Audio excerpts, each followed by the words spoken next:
మాజీ కౌన్సిలర్ మరి పల్లెకావాలి మనకైతే కూడా వేగంతో కోరుతున్నాం.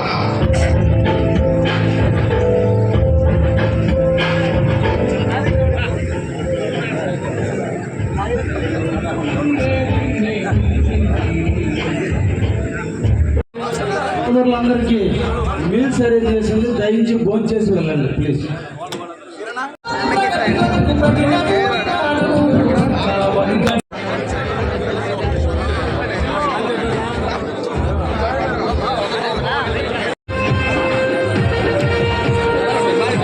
బీసీ కార్యక్రమం పూర్తి చేయడం జరిగింది. మన కావలి నియోజకవర్గంలో ఈరోజు జగన్మోహన్ రెడ్డి అదేవిధంగా మా సామాజిక న్యాయం చేయమని చెప్పి ఒక్కరు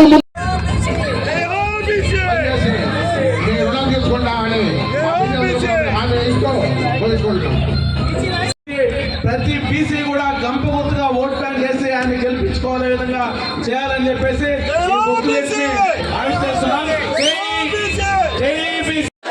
కృష్ణారెడ్డి గారి నాయకత్వం. జిందాబాద్ తెలుగుదేశం పార్టీ, జిందాబాద్ తెలుగుదేశం రూపంలో ఈ రోజు ఇక్కడ నుంచి రిలీజ్ చేస్తా ఉన్నాం. ప్రతి ఒక్క బీసీ సోదరుడు కూడా ఈ బీసీ బుక్ ని పవన్ కళ్యాణ్ గారి నాయకత్వం వాళ్ళ పోటీ నిలబెట్టడం జరిగింది. ఎంతో మంది బీసీ ఎస్టీ కులాలకు సంబంధించినటువంటి చదువు ఆయనకి ఖచ్చితంగా అందరం కూడా అండగా ఉండాలని చెప్పి తెలియజేసుకుంటున్నాం. బీసీల ఐక్యత, బీసీల ఐక్యత, బీసీల ఐక్యత. అన్ని మండలాలు, మున్సిపాలిటీలు, కార్పొరేషన్లో ఆయా వార్డుల్లో జై హో బీసీ అనే కార్యక్రమం ఇన్ఛార్జి అభ్యర్థి అయినటువంటి కావ్య కృష్ణారెడ్డి గారిని కూడా అభినందనగా కోరుతున్నాం. అలాగే మన రాష్ట్ర లీగల్ సెల్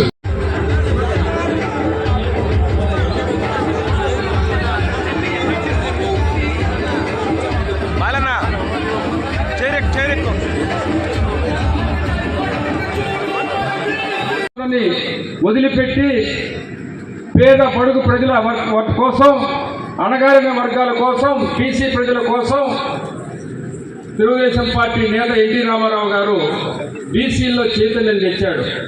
ఆయన పార్టీ పెట్టిన తర్వాత నాకు మీకు తేడా ఒక 2 పదాలు మాత్రమే.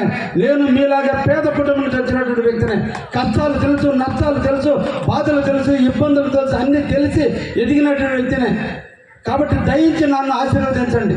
ఈ కావాలని మంచి శాంతమైనటువంటి ప్రాంతంగా తీర్చిదిద్దేటంటూ నాతో పాటు మీరు కూడా చేయి కలపండి.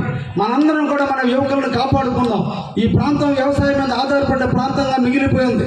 ఇక్కడ వ్యవసాయం చేస్తే తప్ప, కూలి పనులు చేసుకుంటే తప్ప జీవనోధారం లేనటువంటి పనులు ఈరోజు మనకు కావలి నియోజకవర్గం ఉంది. ఇది కాదు మనం చూడాల్సింది. మన ప్రాంతాన్ని పారిశ్రామికంగా అభివృద్ధి చేసుకోవాల్సినటువంటి బాధ్యత మన మీద ఉంది.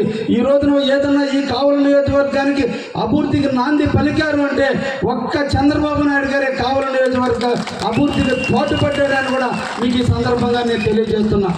కావలికి దక్షిణ వైపున ఎయిర్పోర్ట్ నిర్మాణం, ఉత్తర వైపున రామాయపట్నం నిర్మాణం, తూర్పు వైపున ఫిషింగ్ హార్బర్, మత్స్యకారుల జీవితాల్లో వెలుగులు నింపడం కోసం, మత్స్యకారుల జీవితాల్లో ఆనందం కోసం, మత్స్యకారు కుర్ర వాళ్ళందరూ కూడా బోటు డ్రైవర్లుగా, కూలీలుగా ఎక్కడికో దూర ప్రాంతాలకు వెళ్ళి తల్లిదండ్రులకు దూరంగా సముద్రంలో ఉంటూ ఎప్పుడు సముద్రంలో ఉప్పునలు వస్తాయో, సముద్రంలో తుఫాన్లు వస్తాయో తెలియక, బిడ్డలు ఎక్కడున్నారో తెలియక తల్లిదండ్రులను అలమటిస్తుంటే వాళ్ళందరినీ కళ్ళల్లో ఆనందం కోసం ఈ రోజున రామాయపట్నం జుబులదిని హార్బర్ నియమించి వాళ్ళ దగ్గరలోనే ఈ రోజు అందరికి కూడా హార్బర్ ద్వారా బోట్లు ఇప్పించి వాళ్ళందరి జీవితాల్లో సుఖం నింపడానికి నాంది పలికిన వ్యక్తి ఈ చంద్రబాబు నాయుడు గారు. అందుకని మత్స్యకారు జీవితాలు వెలుగులు రావాలంటే, మత్స్యకారు జీవితాల్లో ఆనందం తగ్గాలంటే తప్పకుండా తెలుగుదేశం పార్టీని గెలిపించాల్సినటువంటి బాధ్యత మత్స్యకారుల మీద ఉందని కూడా ఈ సందర్భంగా మీకు తెలియజేస్తున్నా. రిజర్వేషన్ వ్యవస్థ పంచాయతీ వ్యవస్థలో తీసుకొచ్చి 24% ఈ రోజున బీసీలకు ఇవ్వాలి, వాళ్ళని కూడా చట్టసభల్లో తీసుకురావటం, దాన్ని పుణుకుపుచ్చుకున్నటువంటి మన నారా చంద్రబాబు నాయుడు గారు ఇంకొక 10% పెంచి 34%గా ఈరోజు చట్టసభల్లో బీసీలకి ప్రాధాన్యత ఇవ్వడం జరిగింది. ఈరోజు ఏ జిల్లాకు పోయినా ఆ జిల్లాలో 2 ఎమ్మెల్యేలు ఉన్నారంటే అది ఒక్క తెలుగుదేశం పార్టీ వల్లే సాధ్యమైంది తప్ప ఏ ఒక్క పార్టీ వల్ల కూడా సాధ్యం కాలేదు. ఎప్పుడైతే తెలుగుదేశం పార్టీ బీసీలను హక్కును చేర్చుకుంటుందో, ఎప్పుడైతే తెలుగుదేశం పార్టీ బీసీల కోసం పాటుపడుతుందో, ఎప్పుడైతే తెలుగుదేశం పార్టీ బీసీల ఎడల ప్రేమ చూపించిందో అప్పుడు అన్ని పార్టీలు కూడా బీసీల మీద ప్రేమ చూపించింది తప్ప ఆదిలో ప్రేమ చూపించింది ఏదన్నా ఉంది అంటే అది ఒక్క తెలుగుదేశం పార్టీ అని కూడా ఈ సందర్భంగా మీకు తెలియజేస్తున్నా.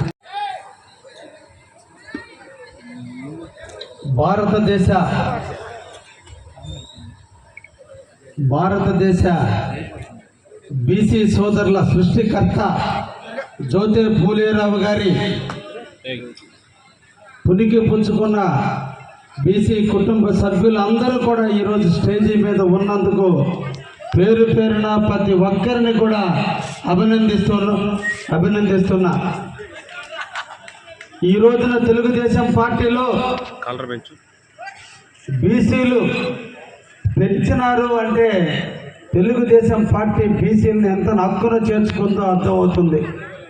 1983లో తెలుగుదేశం పార్టీ ఆవిర్భవించిన తర్వాత నాటికున్న కుర్రవాళ్ళకు ఉన్న ప్రతి బీసీ నాయకులను కూడా పదవులు ఇచ్చి గుర్తింపు తెచ్చినటువంటి వ్యక్తి.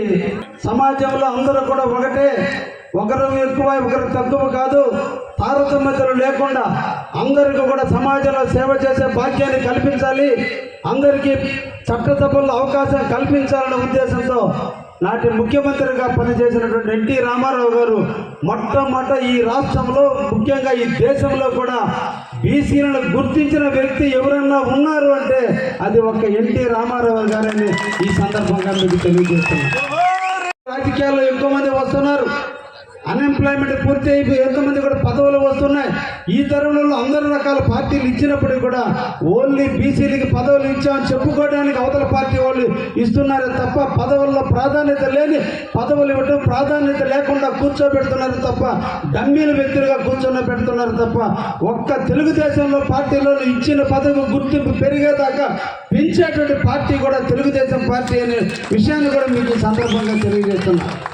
ఇకపోతే నాకు తెలిసి ఈ కావలి నియోజకవర్గంలో 1,00,000 ఓట్లు తెలుగుదేశం పార్టీ అంటే బీసీ సామాజిక వర్గం ఉంది.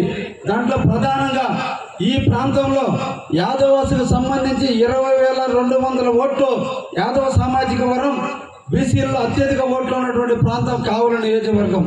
2 ముస్లిమ్స్ 19,000 ఓట్లు ఉన్నాయి, మత్స్యకారులు 17,500 ఓట్లు ఉన్నాయి, గౌడాసు 13,000 ఓట్లు ఉన్నాయి, ఒడ్డెర 7,600 ఓట్లు ఉన్నాయి, రజిక 4,649 ఓట్లు ఉన్నాయి, పల్లెకాపులు 3,200, కొమ్మరి 2,900, ముత్తరాసి 2,500, మంగలి 1,890, కంసాలి 1,435, సారి 1,300 రూపాయలు, జంగం 878, రాజుల 495, దొంబరి 555, బోయ 536, నక్కల 256, బైరాగి 194, మేదల 175, పామల 175, సుకాల చంబాని 104, కళావతులు 104, సాతాని వాళ్ళు 75, ఇలా దాదాపు 1,02,055 ఓట్లు ఈరోజు కావలి నియోజకవర్గంలో బీసీ సామాజిక సంబంధించిన ఓట్లు ఉన్నాయని కూడా ఈ సందర్భంగా మీకు తెలియజేస్తూ 2,34,000 ఈ రోజున కావలి నియోజకవర్గంలో మోర్ దాన్ 45% ఈరోజు మీరే ఉన్నారు. నేను గెలవాలంటే మీ దీవెన నాకు కావాలి, నేను గెలవాలంటే మీ సూచన నాకు కావాలి, నేను గెలవాలంటే మీ దయ నాకు కావాలి. అందుకే మీకు ఈ సందర్భంగా కూడా నేను చెప్తున్నా, రేపటి రాబోయే పదవుల్లో, రేపు రాబోయే స్థానిక సంస్థల్లో, రేపు రాబోయేటువంటి పార్టీ పదవుల్లో, రేపు ప్రభుత్వం వచ్చిన తర్వాత ఇచ్చేటువంటి పదవుల్లో కూడా బీసీలకి 50% పదవులు ఇచ్చే తీరుతానని కూడా ఈ సందర్భంగా మీకు తెలియజేస్తున్నా.